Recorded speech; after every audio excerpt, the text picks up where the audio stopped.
Terima kasih karena memilih channel ini. Sebelum kita mulakan video ini, sila pertimbangkan untuk menekan butang like, share, dan subscribe, dan aktifkan butang lonceng Anda agar Anda sentiasa mendapat info-info percuma pada setiap hari dari channel kami. Dan tinggalkan komen Anda karena komen Anda amatlah dihargai. Terima kasih. Rafizi Ramli berkata respon yang diberikan oleh Jabatan Peguam Negara AGC terhadap saranan 9 ahli parlimen PKR semalam memang mengesahkan kebimbangan mereka secara tidak langsung. Lebih daripada itu, Rafizi menegaskan kelewatan pelantikan jawatan penting hakim ketika ini juga membayangkan bahawa ada isu terkait dengan Perdana Menteri Anwar Ibrahim. Katanya, walaupun mengalu-alukan pandangan AGC, kenyataan pagi tadi mengesahkan 3 perkara secara tidak langsung, termasuk wujud kelewatan dalam proses lantikan dan pencalonan daripada Suruhanjaya Pelantikan Kehakiman JSC. Cadangan itu, kata Rafizi, tidak dipertimbangkan atau tidak diambil tindakan. Sementara saya sedia maklum peruntukan Perlembagaan Persekutuan bahawa tanggungjawab menasihati Yang di-Pertuan Agong adalah kuasa Perdana Menteri dan kuasa JSC ialah mengemukakan senarai calon yang telah dipertimbangkan dan ditapis kepada Perdana Menteri. Keadaan bila mana ada kekosongan mendesak dari Mahkamah Tinggi ke Mahkamah Persekutuan akibat kelewatan pelantikan membayangkan Perdana Menteri tidak bersetuju dengan calon-calon yang telah dikemukakan JSC, katanya dalam kenyataan hari ini. Katanya pentadbiran dan undang-undang tambah ahli parlimen pandan itu lagi, perkara tersebut boleh dijelaskan seperti kenyataan dibuat AGC. Namun dari sudut pandangan umum, katanya, ia menguatkan spekulasi bahawa cabang eksekutif maupun mempengaruhi pelantikan mana-mana hakim-hakim yang difikirkan lebih serasi dengan pandangan kerajaan. Jika tanggungjawab Perdana Menteri di bawah perlembagaan ialah melindungi kebebasan, kredibiliti dan integriti badan kehakiman seperti kenyataan AGC, maka perkara-perkara yang boleh mengundang spekulasi seperti itu, cubaan mempengaruhi pelantikan hakim, perlu dielakkan kalaupun ia tidak melanggar tata cara prosedur, katanya.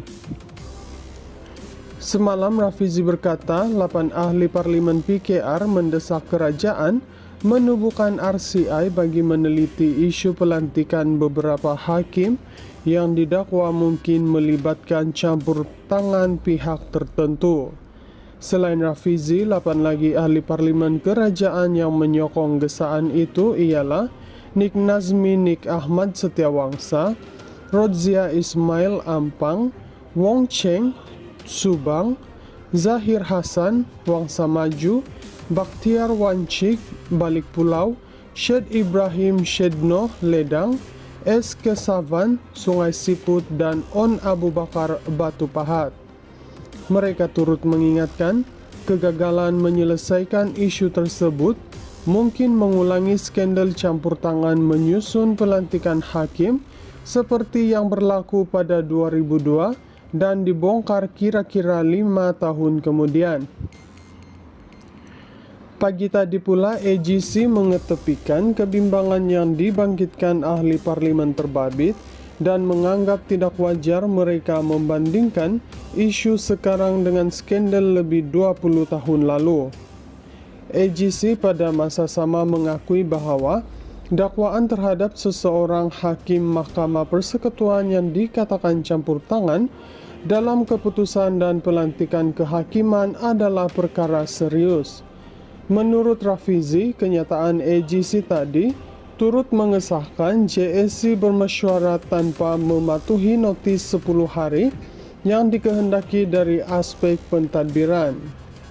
Perkara ketiga yang disahkan secara tidak langsung, kata bekas timbalan Presiden PKR itu lagi, ialah tuduhan bahawa seorang hakim Mahkamah Persekutuan terlibat dalam mempengaruhi Keputusan mahkamah dan penugasan semula hakim ada dibincangkan di dalam mesyuarat JSC. Kata Rafizi, AGC tidak berhak menilai atau menentukan dakwaan yang dibangkitkan itu bersifat pramatang atau spekulatif semata-mata. Pada masa sama, Rafizi berkata, AGC mengakui bahawa pertimbangan dalam mesyuarat JSC adalah bersifat rahsia. Justeru, bagaimana AGC boleh membuat kesimpulan dakwaan-dakwaan itu tidak ada merit. Sebab itu saya mensyurkan satu RCI ditubuhkan untuk menyiasat dan memutuskan mengenai dakwaan-dakwaan ini. Kerana selagi ia tidak diselesaikan, ia akan mengundang kemarahan kepada pentadbiran Perdana Menteri, katanya. Kata Rafizi lagi, integriti badan kehakiman bukan terletak semata-mata kepada aspek susun atur dan perjalanan proses mengikut prosedur. Apa yang lebih penting, katanya, integriti badan kehakiman perlu diyakini oleh rakyat dan pemegang taruh yang menilai secara keseluruhan dalam konteks rentetan peristiwa yang berlaku. Kenyataan yang dikeluarkan AGC hari ini, tambah Rafizi, mengesahkan bahawa kerajaan sendiri mengakui persoalan mengenai integriti badan kehakiman telah menjadi isu nasional. Demi mempertahankan imej, adalah lebih baik kerajaan mempertimbangkan saranan kami daripada terus menjadi sasaran kritikan pembangkang, katanya.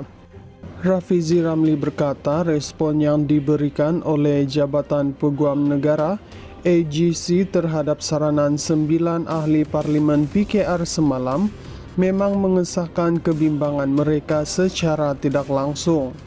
Lebih daripada itu, Rafizi menegaskan kelewatan pelantikan jawatan penting hakim ketika ini juga membayangkan bahawa ada isu terkait dengan Perdana Menteri Anwar Ibrahim.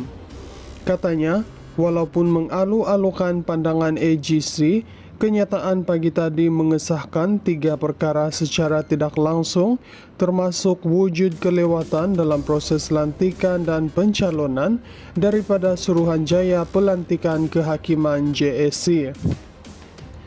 Cadangan itu, kata Rafizi, tidak dipertimbangkan atau tidak diambil tindakan.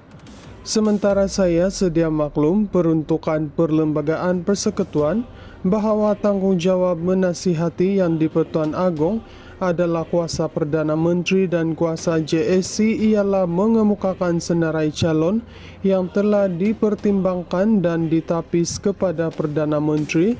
Keadaan bila mana ada kekosongan mendesak dari Mahkamah Tinggi ke Mahkamah Persekutuan akibat kelewatan pelantikan membayangkan Perdana Menteri tidak bersetuju dengan calon-calon yang telah dikemukakan JSC, katanya dalam kenyataan hari ini.